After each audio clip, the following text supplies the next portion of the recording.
Hey, it's Mac. I've been thinking a lot about.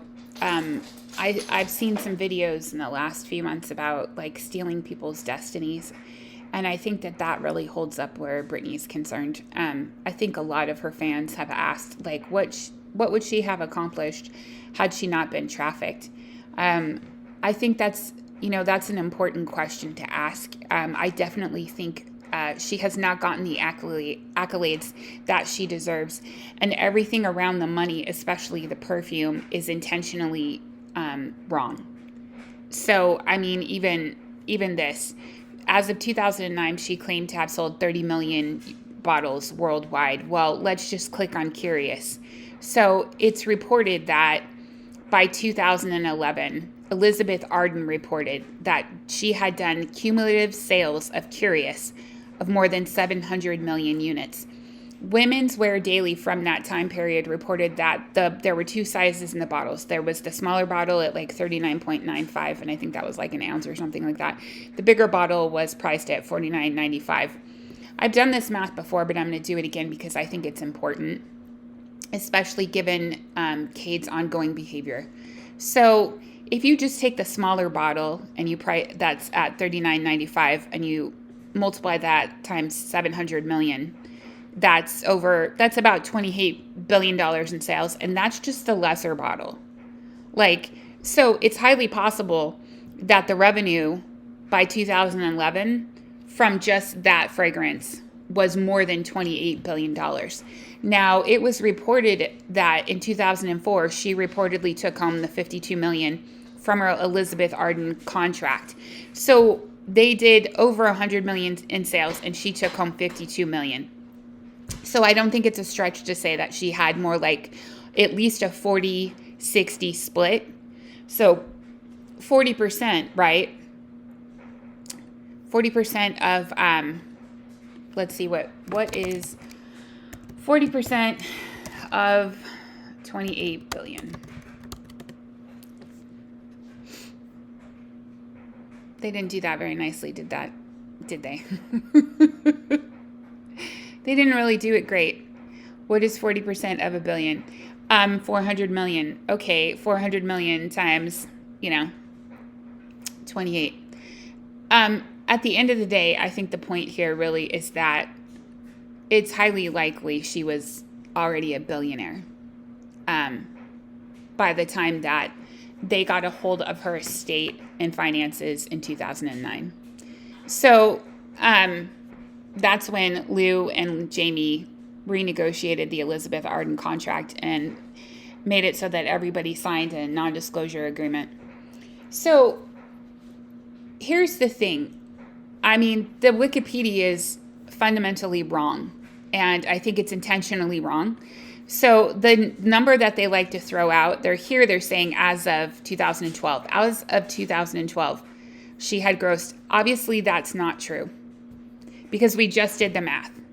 And by 2011, the perfume had made at least $28 billion.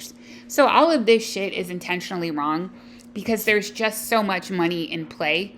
And that's not even talking about Fantasy and how many bottles of Fantasy. See, they keep repeating that 1.5 billion in sales. And nobody even asks, well, like if that were the case, then where is that 400 million? So these numbers are intentionally wrong. I tried to change them. I tried to draw a correlation between the 52 million and what she should have taken home. And they were like, oh, you can't put numbers here. But there are numbers all over these fucking paragraphs. So, here's the thing. Where would Britney be today if she hadn't been trafficked? Well, where would Beyonce be today? Where would Taylor Swift be today if Britney hadn't been handcuffed and trafficked? Where would all of these careers be? Would Paris be out there singing into an auto-tune mic pretending to be a pop star if Britney were herself today, if Britney wasn't still being heavily manipulated and controlled, in my opinion? No. Other people have been able to move into the space, the destiny that she should have had.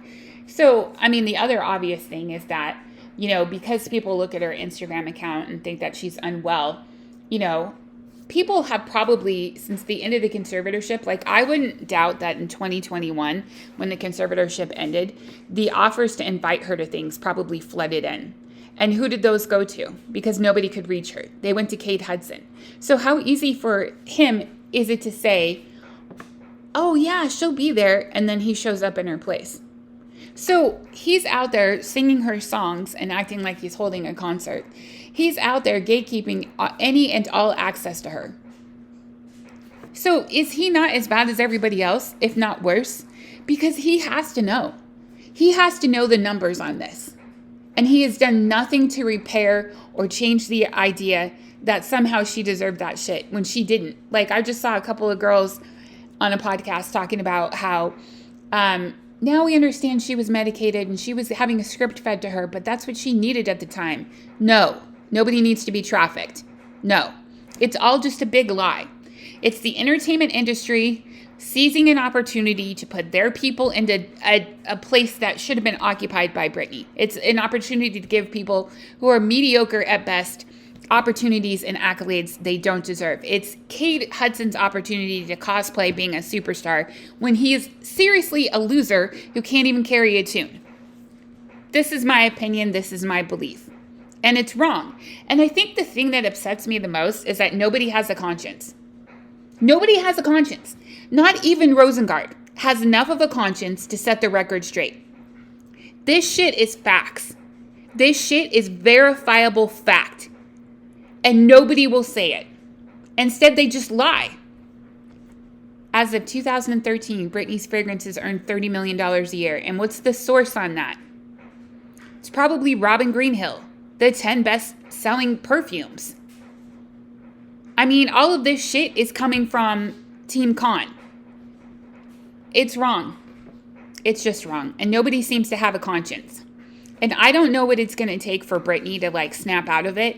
My feeling on Britney's mental health, I listened to some of the video. It's incredibly sad. I heard a clip where she's, like, begging the police officer to just let her go home. She just wants to go home. She sounds like a little kid, and she just wants to go home. My opinion on her mental health is she sounds to me like one of the girls that escaped from their parents' hell, who didn't understand what was going on because she'd been locked away for so long that she'd lost any concept of reality. That's my opinion, is that she has been so heavily trafficked, so heavily abused, so heavily manipulated. She asked the cops if this was a setup. She asked if it was a setup. If you have to ask if this is a setup, then what the fuck is Kate Hudson still doing around? I just think that this shit, for the most part, is not her fault. I just think that she was held captive for so long and so heavily manipulated and so abused, and nobody even knows the full extent of abuse that Jamie Spears heaped on his daughter. Like, let's all just be very clear. This is a violent, angry man. And how often was he drunk and violent with his daughter? Or worse? Anyway, nobody has a conscience. Nobody wants to tell the truth. Nobody wants to set the record straight. And then you've got Dan Wakefield out there saying the most ridiculous shit. Don't question Britney's Instagram account. It upsets her. No, it upsets Kate Hudson because he's fucking with her life and stealing her destiny. Let's just be real. Because nobody posts the same fucking photos over and over again as therapy or art. And you know what? By the way, she's actually in therapy. And in terms of art, she used to paint, you asshole. That's better therapy than this shit on Instagram that's ruining her life and her reputation and allowing that piece of shit to steal her destiny once more.